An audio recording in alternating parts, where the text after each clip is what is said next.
Ladies and gentlemen, we have a bunch of news to cover today. We have some information about a brand new Switch game coming up very soon that you get to play early, as well as a few Switch 2 leaks, so let's go and get right into this video. So forgive me, I am still sick. I just took some Dayquil medicine, and you have like a very small window to where you don't sound like a zombie. So I took the medicine. I know I sound awful, but this is as good as it gets. So let's go ahead and knock out this video very quickly. Before we get started, if you could hit a like and subscribe, it would truly mean the world to me. And let's go and get right into this video. So the big release for August is Emio, the Smiling Man, Famicom Detective Club. And I know this game is not for everybody, but I still think it's worth playing. And you may think, I don't know if it's going to be for me, but I am interested in it. Well, I have some great news for you. Nintendo is releasing a 3-part demo. On August 20th, you can play the prologue and Chapter 1. On August 23rd, you can play Chapter 2. And on August 28th, you can play Chapter 3. This is probably one of the bigger demos I've seen Nintendo put out, and I think it's definitely worth checking out. Not only has it been a long time since Nintendo has released one of these games in the franchise, but this is a pretty mature game coming from Nintendo, and I think it's going to be something a little different and something very special, so I just wanted to highlight that quickly. But ladies and gentlemen, we have a few Switch 2 updates, and every day it's like it's getting delayed.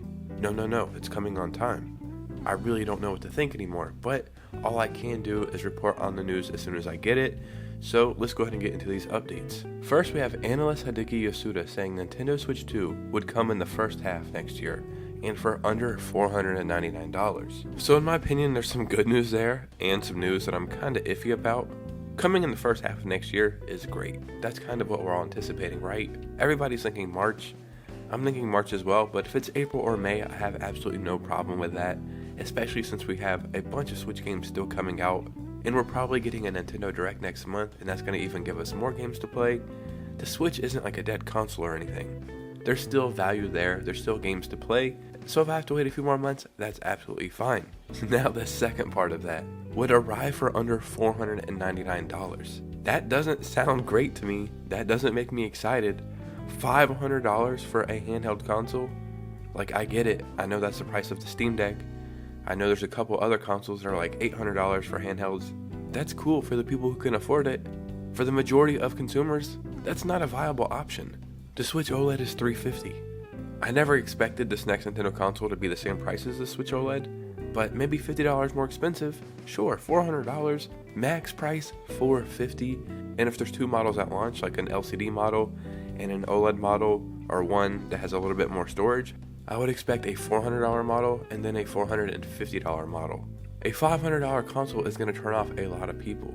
But they did say for under $499, so, that's a wide threshold, so I guess only time will tell. So this was translated from Portuguese to English, so I'm sure some things will be lost in translation, but we will figure it out the best way we can. TaiwanInc.com based semiconductor manufacturer Weltrin Semiconductor recently released its financial results and plans for the coming months. The company highlighted through a comment made by its CEO that orders involving video game consoles will recover in the third quarter, including initial shipments of the new PlayStation 5, Xbox, and Nintendo Switch models. Taking into account the three systems mentioned already have orders in progress, the quote, new models refers to the unreleased products of the three companies, Sony, Microsoft, and Nintendo, that are planned to be manufactured, assembled on a large scale over the next few months, starting in the quarter starting in September 2024.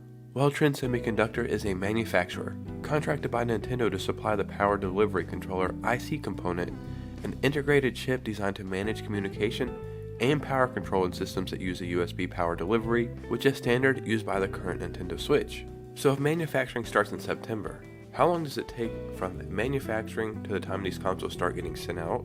Like, I'm assuming we would get a pre-order date, and then from pre-orders, these consoles would start getting shipped to retailers or something like that. And then also Nintendo sells these consoles directly themselves from their website. If you have any insight into how all that works, let me know in the comments below because I'm very curious. But yeah, if manufacturing is starting next month, that's not for no reason. We had 2 leaks for the Switch 2 to cover today. One says it comes in the first half of 2025. Another one says that manufacturing is starting next month. I'm still highly optimistic that they reveal this console very, very soon. Ladies and gentlemen, please forgive me. Last week I had stitches in my mouth and could barely talk, and this week I'm sick. So thank you for bearing with me. Down below, let me know your thoughts and opinions. Follow me on Twitter and Instagram if you could. I would really appreciate a follow. And you guys know me. I'll see you soon with a new video. Peace out.